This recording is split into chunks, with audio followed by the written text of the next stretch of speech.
You know what time it is. It's time to, and I've been saying it for how long, Ram? How long have I been saying it? Ship harder!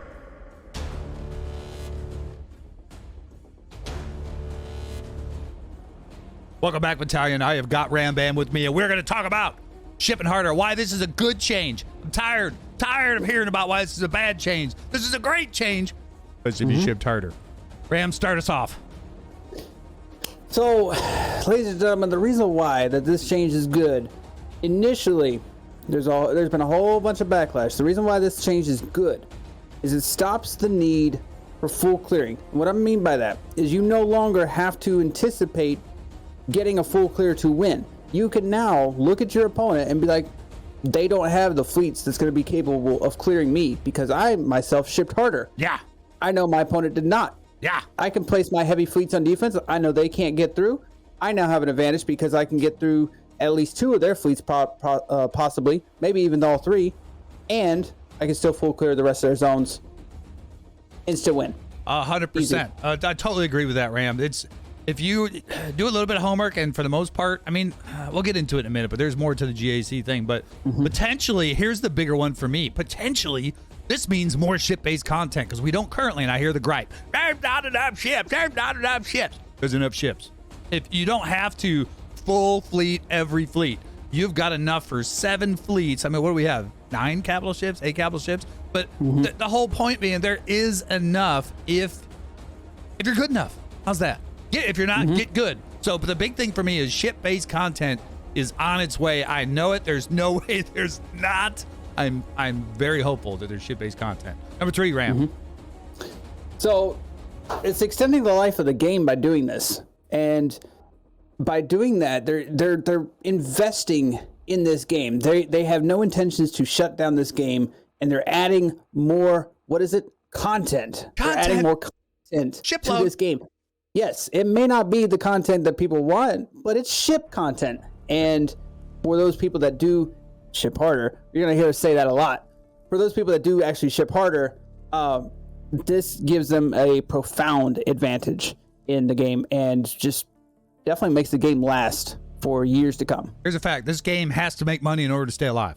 100%. I spent on this game on one account. What? I know, imagine that. If it wasn't for the whales, this game wouldn't be here to this day. So they've got, by adding more characters, by adding more ships, there is so much more potential in this game for it to extend much longer. Every time I see a huge change like this, even for the GAC change, this just means more stuff. And I've got high hopes for a loadout. But the whole point, and to Ram's point, is it extends the life of the game. They're not going to, when they stop investing and making changes, get worried because the game might be going away. Just saying. All right, number 4.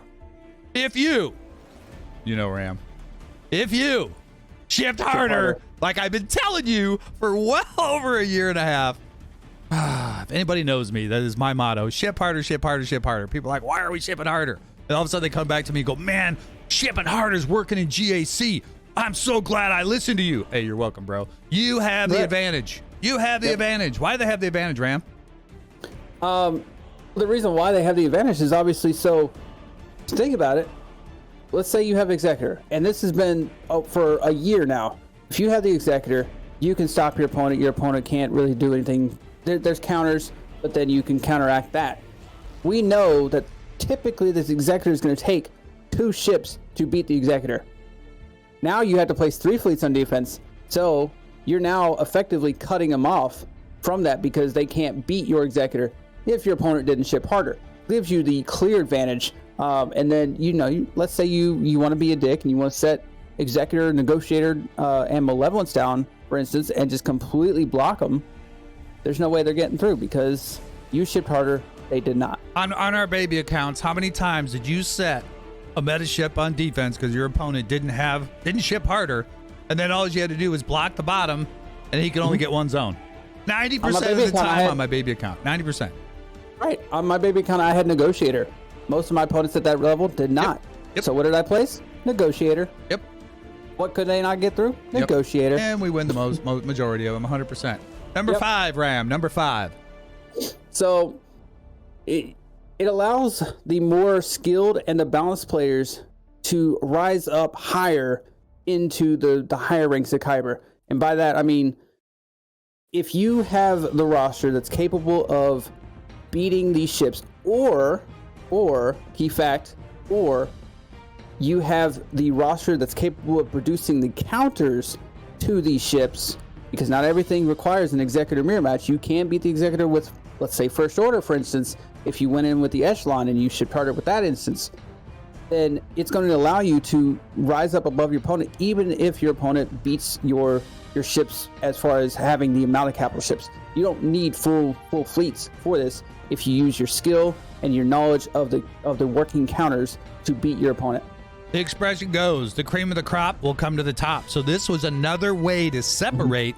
Now, mind you, the top 5 Kyber, Kyber 1, 2, 3, 4, and 5 are going to have this 3 ship in each. Yep.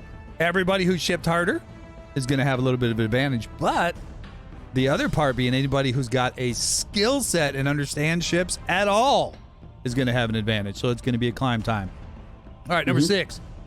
This is my favorite one of them all. It might be. I get to counter the hatred for this change. People coming out with videos going, I hate this change. I hate this change. No. We love this game. We got to be positive about this game. The only thing I'm negative about is the negativity. Just stop.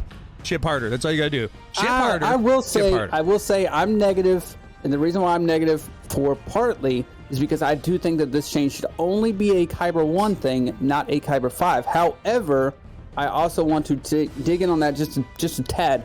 I think that if they could have done that, they would have. I think that is something to do with the game coding, meaning that they cannot change it to just Kyber 1 through Kyber 5. It has to be Kyber, Erodium. It's broken down by divisions and by leagues. So I think that this was the only effective way of them doing it, is making it the entirety of Kyber rather than just Kyber 1. That's obviously the preferred change. That could be, but I also, in my mind, it's in order to get Kyber and get to the crystals, the 3 makes sense to me. That you're going to eliminate your guys that are sitting there not playing the game, and they're trying to segregate and separate everybody with the skill rating. And I think this has something to do with it too. So I'm actually okay with it. This is going to affect at least one of my accounts. Maybe not the other. It definitely won't affect the main. I ship harder on the main for sure. But the alt, this is going to affect my alt account. I don't have Executor. Well, the other thing we talked about too, Ram, is what? You can go without setting 1 on defense. If you ain't got enough, don't set You can. it. There's can go nothing saying that setting. you don't have to set that second fleet on, or that third fleet on defense. You can you can bring, 5 fleets on offense, put down 2 fleets on defense, and take the loss of 60 of I think it's 72 banners that your opponent automatically gets for not placing in defense. You can take that loss and then try to beat your opponent, knowing that they can't. Let's say your opponent can't get through your Executor or something. If you can stop them, if you can stop them somewhere else on the map, those 72 aren't going to affect you 100%. Exactly. So you got to quit. Another reason to quit looking at it negatively. All right. Number 7, Ram. So for LSTB, and I cannot believe I am saying this because you all know I hate LSTB. We don't have enough ship GP to max out the game mode yet. We can't get to 33 or 35 stars yet. It is still physically impossible we don't have for enough anybody ship to GP. do it. Yep. Right. So by them doing this, that shows their incentivization. There's a good word. Incentivizing. I actually got one over you. Ha! All right. It shows them that they are working on building up ship content. They want to put more ships into the game, which, what does that mean? We're going to start getting more ships to rise that GP up so that people can max out light side territory battles after years of it being out. Do it. Yes, 100% agree. So, long story short, guys, we currently cannot max out in any guild because of the ship GP. You can't max star that last area. So they have to add more ships in order to make that possible, which means more ships coming to the game. It's got to be happening 100%. All right. Another one, and this one could be a little bit confusing because I actually got questioned about this when I said this to Ram, but TB to me would be less boring because you need, as you currently play, I'm sorry, TW will be less boring because currently you go in and you see nothing but negotiators and malevolence and executor. That's it.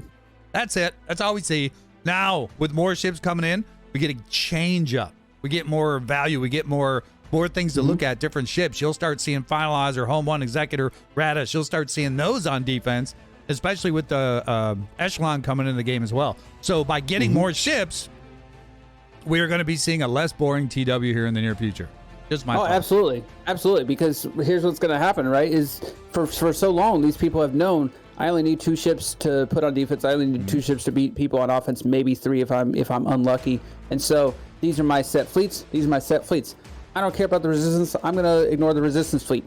Now people are going to start working on these other fleets, these home ones, these resistance, first order, executrix, chimera, whatever the case is. They're going to start working on these fleets, building up the relic levels of these other characters, building up the mods, ability levels, all that stuff, which is now going to provide an alternative to putting down these same 4 or 5 fleets we've seen for however long that we've been playing this, TW and GAC. 100%. Number 9, Ram.